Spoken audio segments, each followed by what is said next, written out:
오늘은 우리 교회의 역사적인 날입니다. 참 의미가 있습니다. 풀타임 선교사를 파송을 합니다. 이태환, 김진실 부부이죠. 우리 교회가 풀타임 선교사를 파송해야 된다라는 계획을 가지고 있었습니다. 그런데 누구를 보내야 될지 대상도 잘 나타나지 않고 고민하고 있을 때에, 결정하지 못할 때에 이 두 부부가 우리 교회를 찾아옵니다. 우리 교회에서 시집 보낸 김진실 전도사가 자기 남편을 데리고 온 거죠. 선교사로 가기로 마음에 결심을 했답니다. 그런데 파송을 받아가야 되는데 지금 그들이 섬기고 있는 교회가 선교사로 풀타임 주 파송 선교사로 보내줄 상황이 되지 않는다. 왜냐하니까 바로 그 해에 다른 선교사님 가정을 한 가정을 파송했기 때문에. 그래서 우리 교회에 와서 어떻게 해야 될지 물었을 때 우리가 그 복을 받기로 결심을 하죠. 그래서 우리 교회에 복이 되었습니다. 우리 교회가 풀타임 선교사를 파송하는 귀한 일을 하게 된 거죠. 그런데 여러분, 사실 우리 교회가 선교사를 파송한 것은 이번이 처음이 아닙니다. 여러분, 사진 한번 보여드릴게요. 옛날에 이런 사진 기억이 납니까? 2017년도에 있었던 일입니다. 빵 일입니다. 예. 2017년도에 저렇게 했었죠. 여러분 기억이 납니까? 청년들을 3명을 필리핀에 단기 선교사로 1년 동안 파송을 합니다. 두 번째 사진을 볼까요? 2019년도에는 한 명은 필리핀, 한 명은 인도로 1년 동안 파송을 합니다. 그 다음 사진 볼까요? 2020년에는 보내야 되는데 코로나가 옵니다. 보낼 사정이 안 돼서 그러면 국내에서 선교사의 사역을 하자 해서 이렇게 6명의 청년들 1호부터 6호까지가 정해졌습니다. 사진 됐습니다. 물론 이들은 단기 선교사였습니다. 1년간이었습니다. 필리핀과 인도 그리고 국내에서 1년씩 파송을 받아 선교 사역을 감당했습니다. 이 청년들은 학업을 1년 내지 2년 휴학합니다. 엄청난 결단이죠. 젊음의 때에 귀한 시간과 열정을 하나님께 드리기로 하고 그렇게 떠나갔던 청년들이었습니다. 하나님의 부르심에 예 알겠습니다 라고 떠나가는 귀한 청년들은 우리 교회의 사역에 귀한 자양분이 될 걸로 틀림없이 저는 인정합니다. 그래서 이 6명을 볼 때에 저기에 제 아들도 포함되어 있는데요, 제가 이런 마음을 가집니다. 그래, 너희들은 할 것 다 했다. 이제 별로 못 살아도 1년간 거기 갔다 온 것만 해도 다 인정해 줄게 하는 마음을 제가 가지고 있습니다. 그래서 제가 제 아들을 그냥 귀하게 보고 있습니다. 혹시 마음에 안 드는 일이 있더라도. 우리 청년들 하나님 앞에 귀하게 자기를 결정하고 1년을 드리고 간다는 게 이게 보통 일이 아니지 않습니까? 청년의 때에 특히 많은 것들을 좋아하고 많은 것들을 가지고 싶고 자기들의 꿈과 계획을, 자기의 뜻을 펼쳐가고 싶을 때에 하나님께서 원하신다라는 이야기를 듣고 가는 거 쉽지 않거든요. 그래서 오늘 이태환 김진실 선교사가 출발을 하는데 1부터 6번까지 정해졌기 때문에 7번, 8번입니다. 사실은 우리 교회가 2100 세계 비전을 이야기했죠. 2000명의 사역자와 100명의 선교사를 파송한다고 이야기하고 있는데, 하여튼 여러분 8번까지가 정해진 건 얼마나 감사한지 모르겠습니다. 그 다음에 계속해서 9번, 10번도 나올 수 있기를 예수님의 이름으로 축복합니다. 아멘 하신 분들이 책임을 져야 됩니다. 아멘 하신 분들이. 그래서 우리 교회에 조금 일찍 은퇴하고 시니어 선교사로 내가 가겠습니다. 그런 분들이 요즘 있습니다. 여러 일들에 계시던 분들이 조금 일찍 은퇴를 합니다. 그럼 국민연금 나오니까 선교사 파송하는데 그 자금을 가지고 가는 거죠. 가서 열심히 일했던 그 자기의 사역의 노하우를 선교지에서 평신도 선교자로서 5년, 6년, 10년 있다가 오는 귀한 평신도 선교사님들이 많습니다. 우리 교회도 그런 분이 있으면 좋겠죠, 그죠? 예, 아멘. 아멘 하신 분들은 책임을 져야 되는데, 아멘 하신 분들은 자기가 가든지 그런 분들이 생기도록 기도를 많이 하시면 틀림없이 될 것 같습니다. 그리고 일부 예배 때 제가 이야기했지만 우리 교회 청년들 중에서 9호, 10호, 11호, 12호 계속해서 나왔으면 좋겠습니다. 1년씩이라도 괜찮습니다. 5년이라도 괜찮습니다. 삶 가운데 그렇게 좀 살았으면 좋겠다라는 생각이 들고요. 실제로 우리 그 나병수 장로님은 그런 그 청년들을 막 보내면서 자기가 책임자였지 않습니까? 저한테 그런 이야기를 했거든요. 목사님, 제가 1년을 가기는 어렵습니다. 사업도 해야 되고 할 일이 많아가지고 대신에 1년에 일주일씩 단기 선교 가는 거, 그 아우리치 가는 거 1년에 2번 가는, 그때 우리 2번씩 갔거든요. 이 2번씩 가는 아우리치를 모아가지고 52주를 만들어내겠습니다. 그렇게 이야기해가지고요. 우리가 한참 아우리치를 할 때 나병수 장로님이 13번까지 갔습니다. 그 외에도 이제 우리 아우리치가 지금 중단이 돼 있어서 잘 못 가고 있는데 진행되면 그렇게 1년을 채우기로 결심을 하셨습니다. 여러분들도 그렇게라도 1년을 한번 채워보실랍니까? 우리 하나님께서 우리에게 은혜를 주셔서 정말 우리 교회가 하나님께서 명령하신 이 선교 사명을 감당하는 복된 교회가 되기를 다시 한번 예수님의 이름으로 축복합니다. 아멘. 예. 근데 이 하나님의 귀한 일들은요, 부르심에서 출발합니다. 하나님께서 부르시는 거죠. 불러가지고 그 사람을 그 자리에 세워가는 겁니다. 오늘 창세기 12장 1절 말씀은 하나님의 놀라운 부르심이 여기 있습니다. 시도 때도 가리지 않고 막 부르잖아요. 막 부릅니다. 예. 부르거든요. 예. 제대로 된 부름을 들어야 되는데 하나님께서 그렇게 명령합니다. 12장 1절 한번 봅시다. 여호와께서 아브라함에게 이르시되 뭐라 그러죠? 너는 너의 고향과 친척과 아버지의 집을 떠나 내가 너에게 보여줄 땅으로 가라. 하나님의 위대한 부름입니다. 아브라함을 부르는 거죠. 여러분, 이 명령이 혹시 선교 명령인 것을 눈치챌 수 있겠습니까? 그렇게 눈치가 채지면 여러분 은혜입니다. 이건 선교 명령입니다. 하나님의 위대하신 계획은 한 사람을 부름부터 시작하거든요. 하나님께서 처음에 부르던 사람은 여러분 아담이었습니다. 아담을 하나님께서 부르죠. 우리가 연초부터 창세기를 살펴보고 있는데 하나님의 창조의 주제, 가장 강력한 주제는 뭐냐니까 창세기 1장 28절이었는데요. 생육하고 번성하여 어떻게 하라고요? 땅에 충만하라, 땅을 정복하라. 이걸 문화명령이라고 이야기하기도 하고 하나님께서 아담에게 그로 하여금 하나님의 대리 통치자가 되게 하셔서 아담에게 주신 하나님의 사명, 하나님의 명령이었습니다. 여러분, 이 명령 역시 지금 우리의 관점으로 볼 때에 선교 사명이라고 인정할 수 있겠습니까? 가만히 보십시다. 하나님은 하나님의 나라가 편만하게 펼쳐지기를 바라는 겁니다. 하나님께서 창조하신 피조 세계가 전능하신 하나님의 뜻에 따라 질서 있게 만들어져 가기를 원하는 게 하나님의 마음이죠. 그래서 하나님께서 아담에게 대리 통치자의 권세를 주시면서 이 사역을 하라라는 겁니다. 하나님의 대리 통치자가 되어서 하나님의 질서가 이 땅에 편만해질 수 있도록 생육하라, 번성하라, 땅에 충만해라, 땅을 정복하라, 가라라고 말씀을 해주신다라는 겁니다. 그런데 여러분, 하나님께서 명령하신 이 위대한 하나님의 나라 확장에 대한 사명이요, 아담이 선악과를 따먹는 범죄로 말미암아 오염됩니다.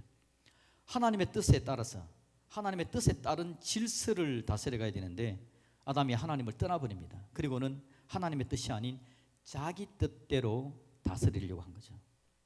하나님의 뜻에 따라서 창조하신 하나님의 뜻대로 이 세상은 질서를 자리 잡아갈 건데 아담이 자기 뜻대로 하려고 하는 순간 세상은 무질서가 일어나는 겁니다. 우리가 쭉 살펴봤듯이 여러분, 이 선악과를 따먹은 사건이 엄청난 사건이잖아요. 그 다음에 제2의 선악과 사건이 뭐였습니까? 하나님께서 한번 심판하시고 노아와 그 자녀들에게, 그 가족들에게 준 하나님의 명령은 뭐였죠? 아담에게 준 명령과 똑같은 겁니다. 생육하라, 번성하라, 땅에 충만하라, 땅을 정복하라. 똑같은 명령을 주었습니다. 그런데 노아의 자손들이 시날 평야에서 바벨탑을 쌓기를 시작합니다. 두 번째 선악과 사건이었습니다. 두 번째 자기 뜻대로 살아가는 엄청난 결정을 하는 사건이었습니다. 그 이후에 세상은 더욱더 무질서해져 가면서 정말 선교가 필요한 세상이 되어져 버렸습니다. 이게 바로 인생 가운데 있는 엄청난 문제였죠. 그게 여러분 창세기 11장까지 이야기였습니다. 오늘 우리는 몇 장을 읽었죠? 12장을 읽고 있습니다. 그런 일이 있고 난 이후에 하나님께서 아브라함을 부르는 겁니다. 아브라함을 불러서 하나님의 구속의 역사를 펼쳐가기를 원하는 거죠. 아브라함을 통해서 이스라엘의 12지파가 만들어집니다. 12지파 가운데 유다지파를 통해서 다윗 왕이 태어나고 다윗의 후손으로서 예수 그리스도가 이 땅에 오게 되는 겁니다. 예수님께서 십자가의 죽으심으로 말미암아 세상의 죄악의 문제를 해결하시고 하나님의 나라를 완성하는 위대한 역사를 만들어가는 거죠. 하나님은 아브라함을 부르셔서 실패하지 않는 하나님의 나라를 세우시기로 계획하신 겁니다. 우리 예수님 하나님의 명령에 순종해서 이 땅에 옵니다. 아버지 하나님의 명령에 순종해서 이 땅에 오십니다. 부름을 받아 이 땅에 오셔서 하나님의 아들이신 예수 그리스도가 십자가를 집니다. 인생의 죄의 문제를 지고 부활하십니다. 부름을 그대로 순종함으로 말미암아 그 사명을 완수하시는 엄청난 일이죠. 아브라함도 오늘 순종합니다. 하나님께서 1절에 보니까 뭐라 그러죠? 아브라함아, 너의 고향과 친척과 아버지 집을 떠나라. 그리고 내가 너에게 보여줄 땅으로 가라 라고 하나님께서 아브라함에게 명령합니다. 아브라함이 여러분 처음에 출발한 땅은 어느 땅이었죠? 성경에 보면 갈대아 우르라는 땅입니다. 그 당시 세상 문명의 중심지입니다. 티그리스 유프라테스 강 사이에 있는 그 당시 4대 문명, 세계 4대 문명을 이야기하잖아요. 그 문명의 중심지. 근데 거기서 떠납니다. 하란이라는 곳으로 가죠. 아브라함의 아버지 데라가 가족들을 데리고 출발해 가는 겁니다. 그런데 거기에 머무릅니다. 왜냐하니까 하란도 세상의 교통의 중심지였고 굉장히 화려한 도시였습니다. 하나님께서 가라는 곳은 가나안 땅이었는데 가나안 땅으로 가지를 못하는 겁니다. 드디어 아브라함의 아버지 데라가 죽자 아브라함이 하나님께서 부르시는 부름을 붙들고 75세의 나이에 자기 조카 롯을 데리고 자기 모든 소유를 가지고 가나안 땅으로 가는 겁니다. 아브라함은 아버지가 죽자 즉시 하나님께 순종하고 나아가는 겁니다. 여러분, 하나님께서 아브라함에게 순종케 하심으로 말미암아, 부름에 순종케 하심으로 말미암아 하나님의 나라가 확장되는 귀한 일들이 만들어져 가는데, 이건 여러분 어떤 사건들이 뒤집어지는 걸 보여주는 겁니다. 하나님께서 아담에게 뭐라고 이야기했죠? 생육해라, 번성해라, 땅을 충만하라, 땅을 정복하라 라고 얘기했는데 아담이 아닙니다, 내 마음대로 하랍니다 하고 거절해버립니다. 하나님께서 노아와 그 후손들에게 똑같은 명령을 주었지만 그들이 바벨 탑을 쌓으면서 내 마음대로 하랍니다 거절해버립니다. 그런데 오늘 하나님은 아브라함을 부르시고 그가 즉시 순종하는 모습을 보여주심으로 말미암아 이제 제대로 된 하나님의 나라가 만들어져 가는 것들을 우리에게 보여주시는 거죠. 여러분, 하나님은 부르십니다. 부르시는 하나님 앞에 순종할 때에 하나님의 나라의 역사는 만들어져 가는 것. 세상의 역사는 거절의 역사, 배반의 역사, 선악과를 따먹는 역사, 바벨탑을 쌓는 역사입니다. 하나님의 뜻대로 자기 삶을 하나님의 질서로 잡아가려고 하는 순종하는 자로 가는 것이 아니라 내 마음대로 하겠습니다 라고 함으로 말미암아 무질서한 쪽으로 달려가는 세상이었습니다. 하나님의 나라와 거리가 멀어져 가는 거죠. 하나님의 나라를 가로막는 상황이죠. 우리 하나님은 그 상황 속에서 아브라함을 부르고 예수님을 불러서 결국 하나님의 나라를 완성하시는 위대한 은혜를 우리에게 더해 주신 줄로 믿습니다. 이 부름은 아브라함을 부름에서 끝나지 않죠. 예수님의 십자가 보혈의 은혜로 말미암아 예수님께서 십자가 보혈의 은혜로 하나님께서 예수님을 통해서 우리를 부릅니다. 예수 그리스도의 보혈의 능력이 하나님의 은혜로 우리를 불러 우리가 그 보혈의 능력 안에 하나님의 나라 구원의 백성이 된 줄로 믿습니다. 그래서 여러분, 하나님의 나라가 바로 나, 천국이 바로 나라는 이야기를 제가 지난번에도 말씀을 드렸는데, 우리 하나님은 우리를 부르십니다. 아브라함을 부르신 하나님께서 우리도 부르십니다. 아브라함을 통해서 구원 역사를 만들어 가신 그 하나님께서 우리를 불러서 내 삶 안에 하나님의 구원의 역사가 만들어져 갈 수 있도록 저와 여러분들을 불러서 오늘 이 자리에 앉혀주신 줄로 믿습니다. 하나님 그렇게 우리를 부르신 하나님이시라고요. 거기에 우리가 순종하고 이게 앉아 있는 겁니다. 그런데 아브라함에 대해서 하나님께서 부르신 게, 아담에 대해서 부르신 게 선교의 사명이다, 선교의 역사다라고 이야기했는데 우리는 어떨까요? 우리를 구원으로 하나님께서 불러주셨는데 나는 지금 선교와 관련이 있을까요, 없을까요? 여러분, 예수님께서 십자가 보혈의 은혜로 말미암아 예수님 보혈의 은혜로 하나님의 부르심을 받은 하나님의 사람들은요, 사실은 구원받는 그 부름 안에 선교로의 부름, 주님의 제자로의 부름이 포함되어져 있다는 우리는 인정해야 됩니다. 여러분, 한번 마태복음 28장 19절 20절 말씀을 한번 봅시다. 마태복음 28장 19절 20절 말씀 같이 읽습니다. 시작. 그러므로 너희는 가서 모든 민족을 제자로 삼아 아버지와 아들과 성령의 이름으로 세례를 베풀고 내가 너희에게 분부한 모든 것을 가르쳐 지키게 하라. 볼지어다 내가 세상 끝날까지 너희와 항상 함께 있으리라 하시니라. 아멘. 여기에 여러분, 예수님의 이걸 지상명령이라고 이야기하죠. 가장 큰 명령. 왜냐하니까 지금 이거 마치고 나면 뒤에 더 이상 복음서가 없습니다. 복음서의 제일 마지막, 예수님께서 승천하시기 전에 제자들에게 마지막으로 한 명령이 너희는 가서 모든 민족을 제자 삼으라 라는 명령을 내려주시는 겁니다. 이 명령이 가장 큰 명령입니다. 누구에게 이런 명령을 하셨느냐? 주님의 제자들에게, 주님께서 부르신 사람들에게, 불러서 구원의 능력을 그 속에 심어주신 하나님의 백성들에게 예수님께서 이 명령을 한 거죠. 그래서 구원으로의 부름 안에는요, 제자로의 부름, 선교로의 부름이 포함되어져 있다라는 겁니다. 저와 여러분들은 구원받은 하나님의 백성들인 줄로 믿습니다. 그렇다면 우리는 뭐라고요? 선교사입니다. 선교사. 선교사는 뭐 하는 사람입니까? 아담에게 주신 명령이 내 명령이 되는 겁니다. 아브라함에게 주신 명령을 하나님께서 나에게 주신 거로 인정하는 겁니다. 예수님께서 하신 명령을 나에게 주신 하나님의 명령으로 인정하는 것, 그게 하나님의 백성, 선교사 사명을 받은 주님의 사람들의 모습이 되는 거죠. 우리 어떻게 해야 됩니까? 하나님께서 아브라함에게, 아담에게 생육하라, 번성하라, 땅에 충만하라, 땅을 정복하라, 하나님의 말씀, 예수님의 복음을 가슴에 새기고 우리는 이 땅에서 생육하고 번성하고 살아가는 겁니다. 이 말을 다른 말로 하면 예수님은 너희는 세상의 빛이다, 너희는 세상의 소금이다 라고 말씀하신 것처럼 그 예수님의 생명의 말씀을 가슴에 품고 이 땅에서 빛으로 소금으로 살아가는 겁니다. 그게 바로 생육하고 번성하고 땅에 충만한 모습이 되는 거죠. 그러면 내 안에 있는 예수님의 복음이 내가 소금이 됨으로 말미암아 주위에 퍼져나가는 겁니다. 땅에 생육하고 번성하고 충만해 나가는 모습으로 정복되어져 가는 놀라운 은혜가 나타나게 되는 줄로 믿습니다. 옆에 분에게 한번 인사합시다. 당신도 나도 선교사입니다. 내 삶의 현장의 수리는 선교사로 살아가는 겁니다. 내 직장의 수리는 월급만 받아먹고 사는 게 아니라 그곳에서 선교사로 사는 겁니다.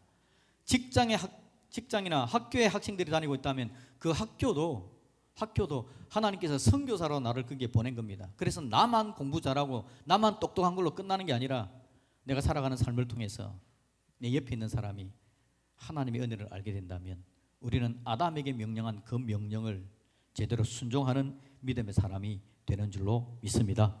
중요한 건 아브라함이 순종한 것처럼 우리도 좀 순종을 해야 됩니다. 예, 하나님 알겠습니다. 예, 하나님 알겠습니다. 이 땅에 하나님 앞에서 선교사로 살겠습니다. 하나님께서 나를 사역자, 사명자로 부르신 걸 인정하면서 이 땅에서 모든 민족을 제사 삼는 걸 내 가슴에 두고 살아가는 하나님의 사람이 되겠습니다. 그게 여러분 지금 우리가 킹덤 스토리, 하나님의 나라에 대한 이야기를 하고 있는데 그 하나님의 나라의 중요한 핵심이 바로 그겁니다.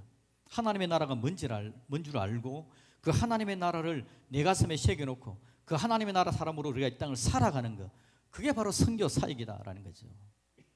내 주위에서 내가 선교사가 되는 겁니다. 오늘 이태한 강도사님에게 하나님께서 은혜를 주셔서 더 귀한 은혜를 주시면 타 문화권으로 가는 겁니다. 전도와 선교의 차이를 그렇게 나눕니다. 전도는 같은 문화권의 복음을 전하는 건 전도, 타 문화권의 복음을 전하는 건 선교. 그래서 고려인 마을에 가가지고요 복음을 전하는 것은 선교입니다. 미국 LA에 있는 한인타운에 가서 복음을 전하는 것은 뭐겠습니까? 전도입니다. 전도. 같은 문화권이기 때문에. 그래서 선교사로 타 문화권으로 간다는 것은 엄청난 마음의 결심이죠. 하나님 앞에 순종하는 겁니다. 여러분, 순종하는 자에게 하나님이 은혜를 주십니다. 창세기 12장 2절 말씀해 보면요, 내가 너로 큰 민족을 이루고 내게 복을 주어 네 이름을 창대하게 하리니 너는 복이 될지라. 하나님께서 순종하는 아브라함에게 주신 하나님의 복인 줄로 믿습니다. 마태복음 28장 20절 마지막 절 볼까요? 내가 너에게 분부한 모든 것을 가르쳐 지키게 하라. 볼지어다 내가 어떻게 한다고요? 세상 끝날까지 너희와 항상 함께 있으리라 하시니라. 아멘. 누구에게요? 선교의 사명을 감당하는 사람에게요. 하나님 제발 저와 함께 해주십시오. 하나님 제발 저에게 복을 주십시오. 하나님 내 자녀에게도 함께 하시고 내 하는 사업에도 함께 하시고 내 인생에도 함께 해주십시오 라고 말을 하고 싶다면 여러분들은 선교사의 사명을 가지고 사시기를 예수님의 이름으로 축복합니다. 그러면 오늘 하나님께서 세상 끝날까지 너희와 항상 함께 있으리라 라고 약속하신 그 복을 마음껏 누리게 될 줄로 믿습니다. 하나님의 백성들은 즉각 순종하는 사람들이죠. 오늘 순종한 사람을, 한 가정을 오늘 보여드립니다. 사진입니다. 참 잘생겼습니다. 우리 교단은 KPM은 선교사도 얼굴을 보고 뽑는지 애도 예쁩니다. 오늘 부름에 순종한 한 가정이죠. 이태한 김신지 선교사 가정입니다. 하나님의 부르심에 예 하나님 알겠습니다. 예 하나님 알겠습니다. 내가 선교사입니다 라는 마음을 가지고 이 땅에서 삶을 통해 빛으로 소금으로 살려고 노력하고 살다가 하나님께서 더 큰 마음을 주셔서 예 하나님 타 문화권까지 가겠습니다 하고 지금 이제 선교사로 가는 겁니다. 이분들은 일본으로 갑니다. 일본 도쿄 외곽의 스쿠바라는 지역으로 갑니다. 앞으로 2년 동안 언어 연수하는 시간을 가질 거고요. 우리나라에서 일본으로 파송한 선교사님들 가운데 지금 은퇴하는 시기가 다 된 분들이 많아서 그분들의 사역을 이어받기로 하고 2년 후에는 본격적인 사역을 감당하게 될 겁니다. 이분들이 여러분 제가 기도 제목을 물었습니다. 뭐라고 기도할까요? 라고 이야기했더니 그건 좀 있다가 나오긴 하지만 제가 한번 읽어드릴게요. 성령님의 권능으로 한국의 사마리아, 일본에 하나님의 복음이 전해지도록 기도해 주십시오. 일본의 불안한 상황 가운데 소외된 계층을 돌보는 하나님의 사랑 가득한 교회를 세워갈 수 있도록 기도해 주십시오. 온 가족이 일본에 잘 적응하며 살아가고 어린 시온이가 믿음 안에서 건강하게 잘 자랄 수 있도록 기도해 주십시오 라고 우리에게 기도를 부탁합니다. 여러분, 우리는 이제 선교사로 부름받았습니다. 보내는 선교사. 내 인생에서 내 삶에서 내가 선교사가 되겠습니다. 떠나가는 선교사님을 향해서 보내는 선교사로서 기도로서 물질로서 잘 보내고 후원하는 선교사가 되겠습니다. 우리 모두가 다 결심을 해야 되는데요. 그래서 여러분 주보 안쪽에 후원 약정서도 넣어놨습니다. 여러분 선교비가 필요합니다. 100만 원의 선교비를 우리가 한 달에 드리기로 했습니다. 한 달에 350만 원이 모금돼야 KPM에서는 파송을 합니다. 선교사는 여러분 땅파서 일하는 게 아니라 후원금으로 사역을 하게 되는데 우리 교회가 100만 원 후원합니다. 그리고 다른 교회와 지인들을 통해서 250만 원을 추가로 후원받아서 이제 선교사로 가게 되는데 여러분들 한 구자가 10,000원입니다. 그리고 100구자가 필요합니다. 오늘 여러분 이 후원 약정서를 나눠드리는 이유는 뭐냐니까 지난 연말에 약 작정하면 그동안 우리가 후원하는 선교사님들이 있는데 여러분들이 이게 후원하는 게 그쪽 후원하던 게 이쪽으로 옮겨버리면 그쪽이 후원이 안 됩니다. 그래서 그냥 거기는 그대로 하시고요. 이건 새롭게 해야 되는 겁니다. 새롭게 해야 되는 거기 때문에 여러분 혹시 선교 사역에 동참하고 싶은 분들은 이 후원 사역에 동참하십시오. 그러면 하나님께서 은혜 베푸셔서 우리 이태한 김진실 선교사님의 가정이 아름답게 쓰임 받는 역사가 있게 될 줄로 믿습니다. 그게 오늘 하나님께서 부르시는 장면입니다. 오늘은 이태한 선교사 가정이 출발한다. 어떻게 도울래? 하고 우리를 부르는 겁니다. 예 하나님 기도로 후원하겠습니다. 물질로 후원하겠습니다. 마음껏 후원해서 그 사역이 잘 되도록 도우겠습니다 라고 함께 기도하고 잘 파송하는 저와 여러분들이 되시기를 우리 예수님의 이름으로 축복드립니다. 아멘.